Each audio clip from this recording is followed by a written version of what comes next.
My name is Rose Watson, and I've been married for a decade, living separately from my mother-in-law who resides far away. Recently, I learned that she's retired and suffering from a debilitating backache, preventing her from working. Consequently, my husband has been diligently sending her money each month. "Hey, make sure to transfer this month's money to Mom, will you?" he asked. I assured him, "Sure, no problem. I won't forget." "Even if I forget everything else, thanks. That helps a lot. I appreciate it." My husband visits his mother at least once a month, assisting her with tasks she can no longer manage. However, on one occasion, he returned from her place agitated, suddenly accusing me. "What the hell have you done?" Perplexed by his sudden anger, I stared blankly as he continued accusing me. "All this time, I've been struggling to send her money, and you didn't care about my feelings. I told you to transfer $1,000 every month." "I did transfer it," I insisted. "I'm telling you it's not been transferred. Do you have any idea how hard it is to send that $1,000? "I understand. I've had to take part-time jobs and scrounge for money just for that," he retorted. "Knowing all that, why didn't you send it?" "I did send it." "Why are you saying this?" "Just calm down a bit," I urged. "How can I be calm when Mom is struggling because she doesn't get the money from me and has even started doing piecework?" he exclaimed. "But I definitely did send it." "Are you saying my mom is lying?" I questioned. "Then there's no way my mom would lie to me. You can't just make an assumption and then get mad when it's not true. I don't even know why this is happening. I've been sending her the money you give me every month." "Then why is she doing piecework?" "She's in pain, lifting heavy boxes." "I don't know about that. I haven't seen it." "You never go to my family home." "I go every month, but you never come with me. You just don't care about my mom," he accused. "That's not true. There's no need for me to go every month, and it's so far away. I don't want to waste my only day off," I defended. "Waste your day off? It's visiting family. How can that be a waste?" he argued. "Well, that's your family. You wouldn't think twice about it, but you don't go to my family's house, do you?" I responded. "Of course not. You married into my family, but I didn't marry into yours. You shouldn't say things like that. It only causes trouble," he countered. "You're the one causing trouble," I muttered to myself, wondering if he even realized what he was saying. Frustrated, I tried to escape to the kitchen, but he followed me, still angry. "Huh. I'm not running away. I just want you to calm down. Maybe we should have a coffee and talk this through," I suggested. "I don't need that. Give me back all the money I've been giving you to send to my mom," he demanded. "Why are you saying that?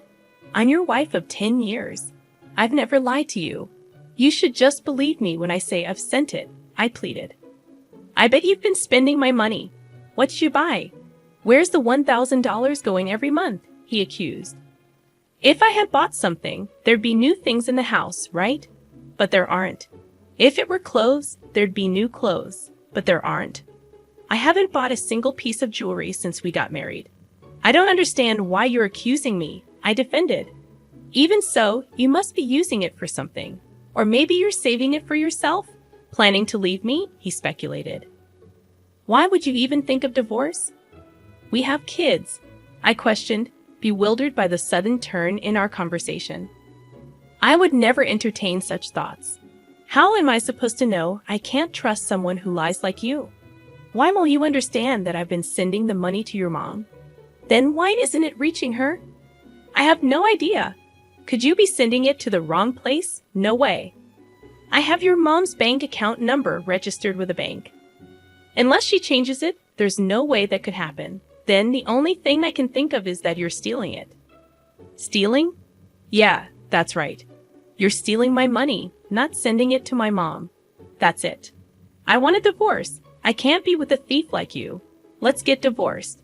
It's clear you've been stealing the $1,000 meant for my mom every month." "Hold on. Why does it have to come to this? What about our kids?" "I don't care about the kids. I don't need a wife who makes my mom suffer." No matter how much I tried to have a rational conversation, my husband just couldn't stay calm. And to say he didn't care about our kids, I've been desperately trying to make him believe me.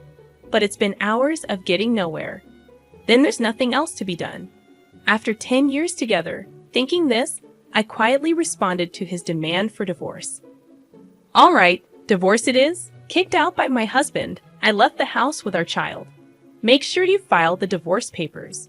Conveniently, he had already prepared the divorce papers, as if he knew this would happen. I never thought I'd have to sign something like this, but now there was no other choice. I left the house, went straight to the office to file the papers, and decided to stay at my parents' house for now. My child was shocked by the sudden turn of events, but all I could do was reassure them with empty words. It's going to be okay. Then, after settling down in a new place with my child, I got a call from my ex-husband, Mark. Something weird is happening. Out of the blue, Mark started talking as if we were still married. What do you want with me, a stranger? Now, I know we're strangers. You call me suddenly. Don't even ask about your child, and say something weird is happening. You sound much weirder, you know. Well, here's the thing. I've been sending the money to my mom myself, but she says it's not being transferred. Maybe you're not transferring it. That's impossible.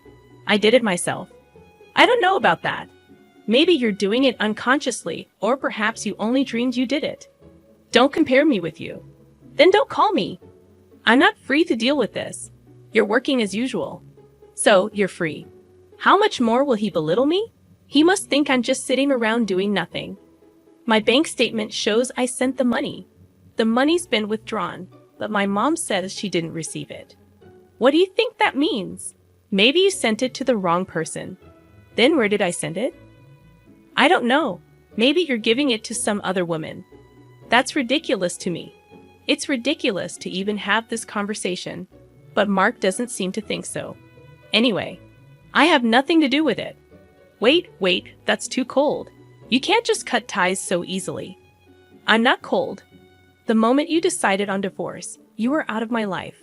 How can you cut ties so easily? A woman doesn't look back.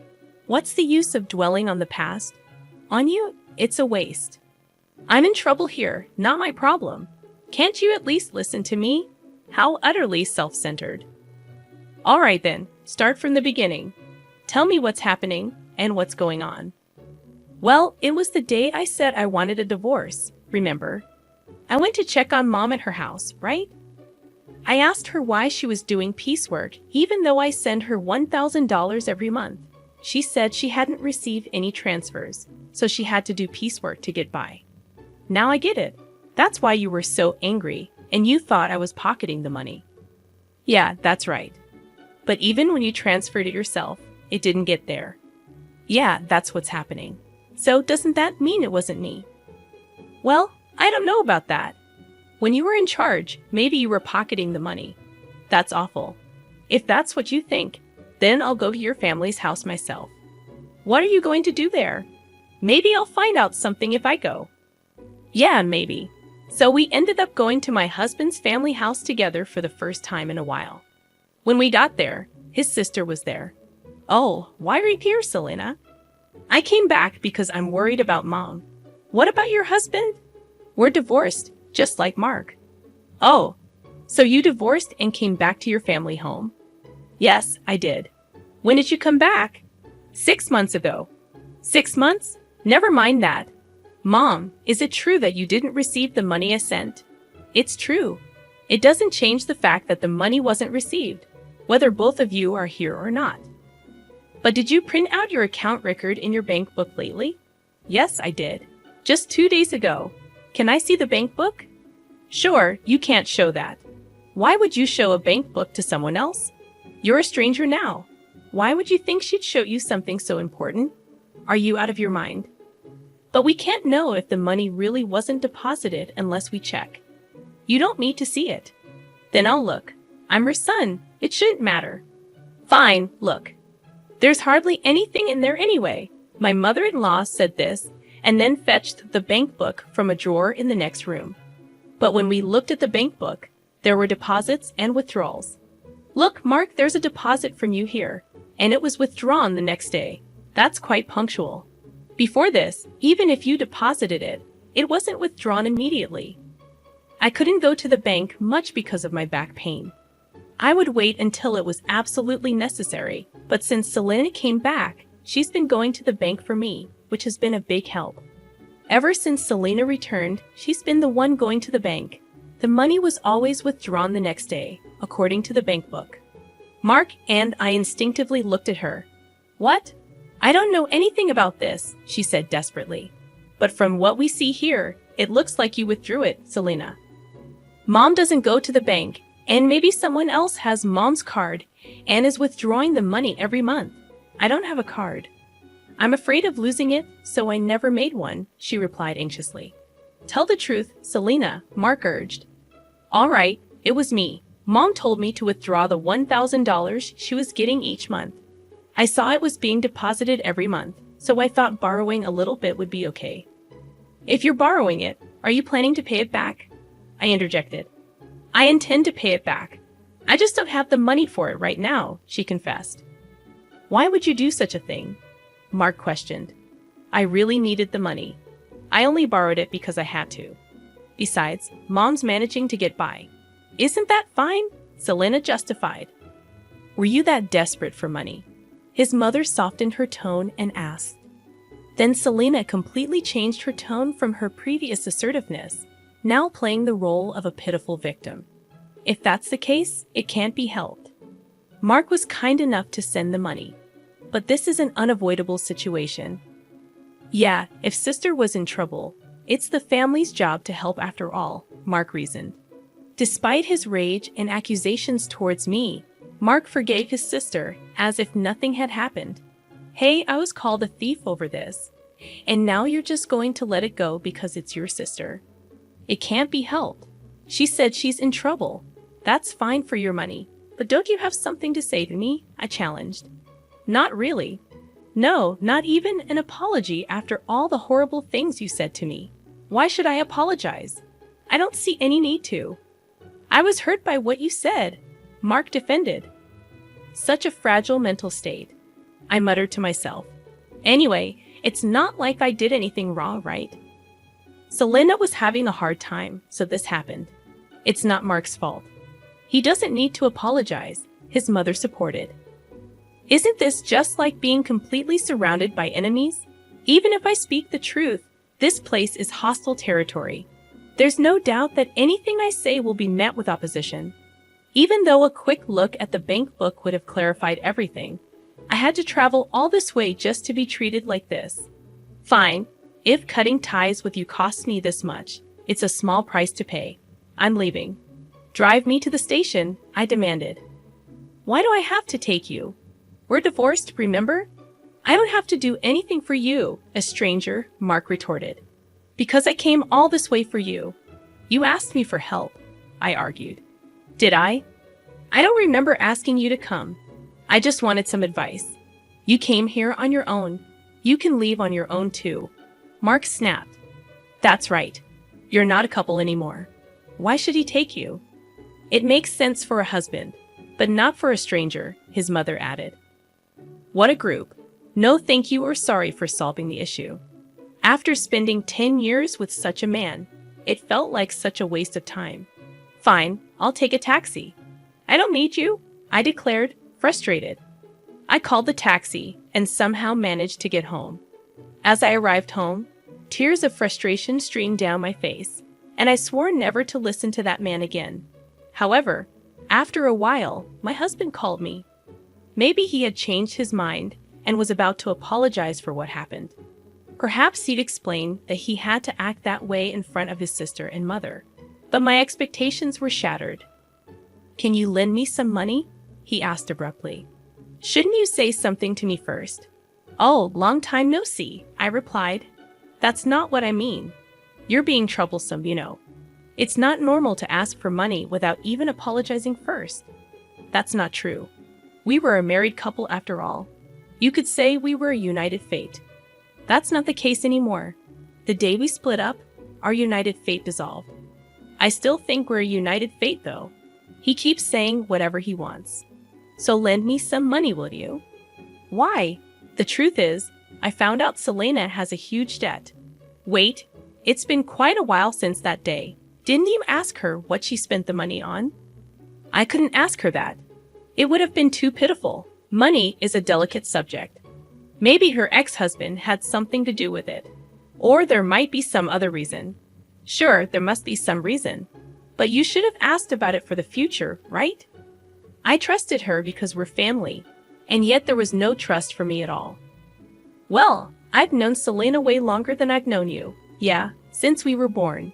That's why I trusted her. I thought everything would be fine, but in the end, it wasn't fine.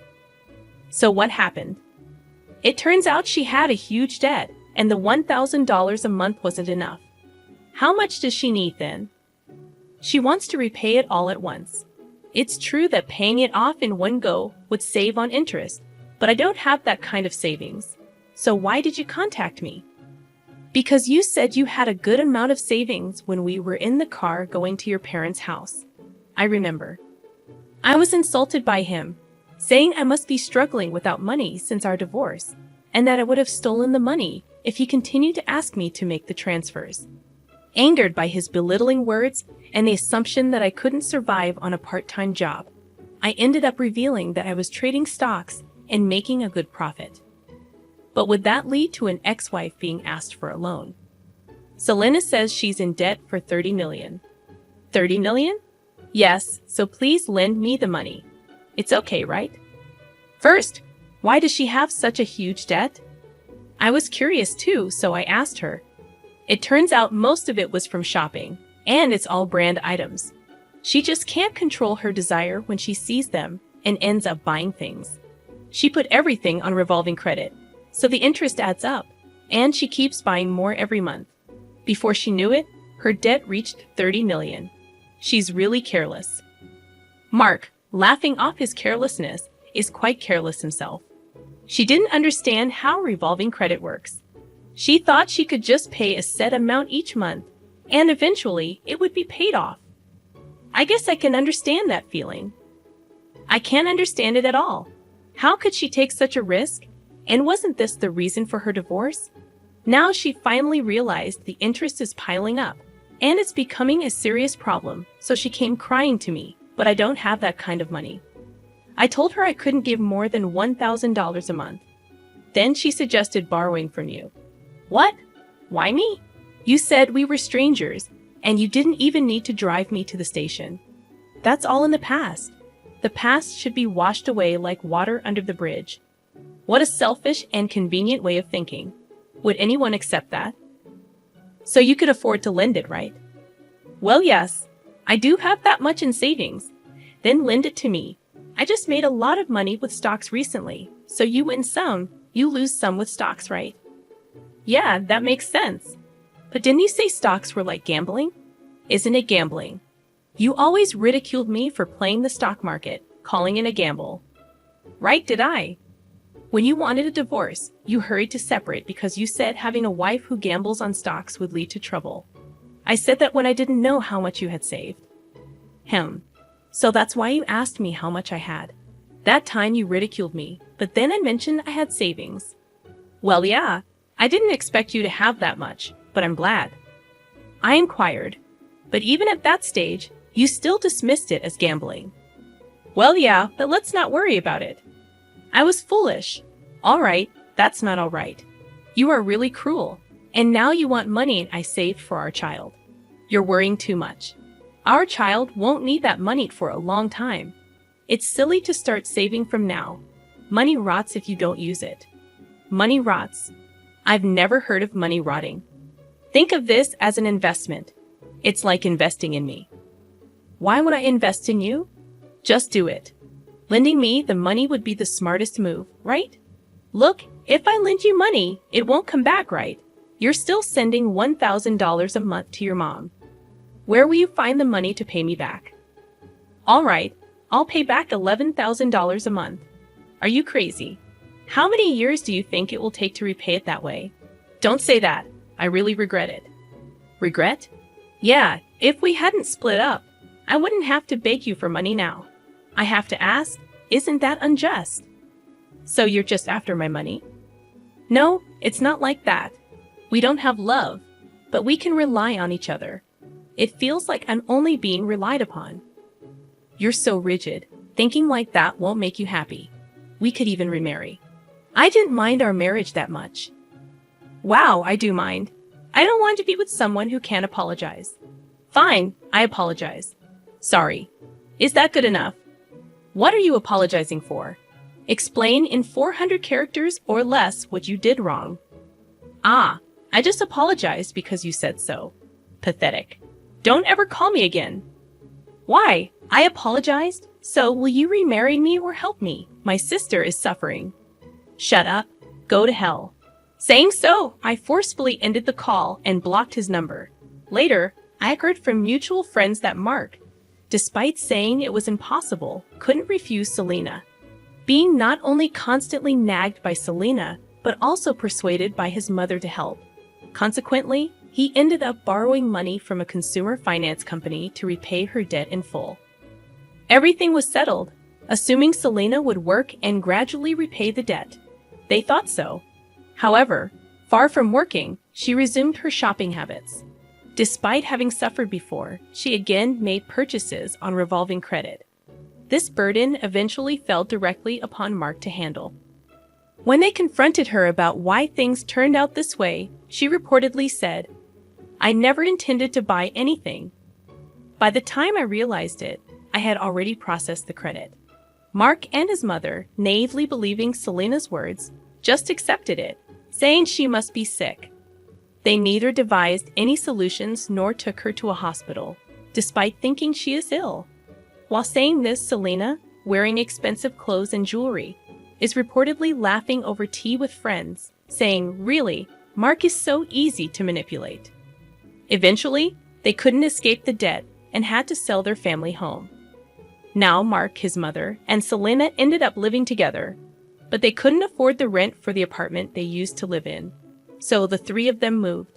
Apparently, their life is quite difficult now. It seems only Selena is enjoying it. But neither Mark nor his mother realized this. On the other hand, I continued to profit from the stock market and now live a comfortable life in a spacious apartment with my child.